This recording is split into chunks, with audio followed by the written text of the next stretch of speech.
هلا عمامة، اليوم قررت اصور محتوى يوم كوابس اليمانيه بالصدريه لان يقولون كلش طيب، بس شفت فد شي غريب. اكو هنا اسواق عندهم فد شي ما موجود بس بتركيا، تعالوا نشوفه شنو. مرحبا عمو، مرحبا. اريد 10 بطاقات. وصلت الصينيه، خلي اجرب، يعني اجرب الاكل مو حظي بعدين ارجع على حظي.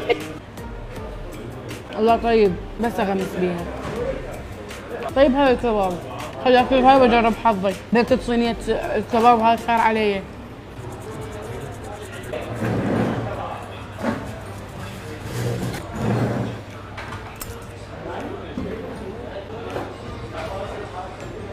الحمد لله على الاكل، مصبرني على هاي الحياه.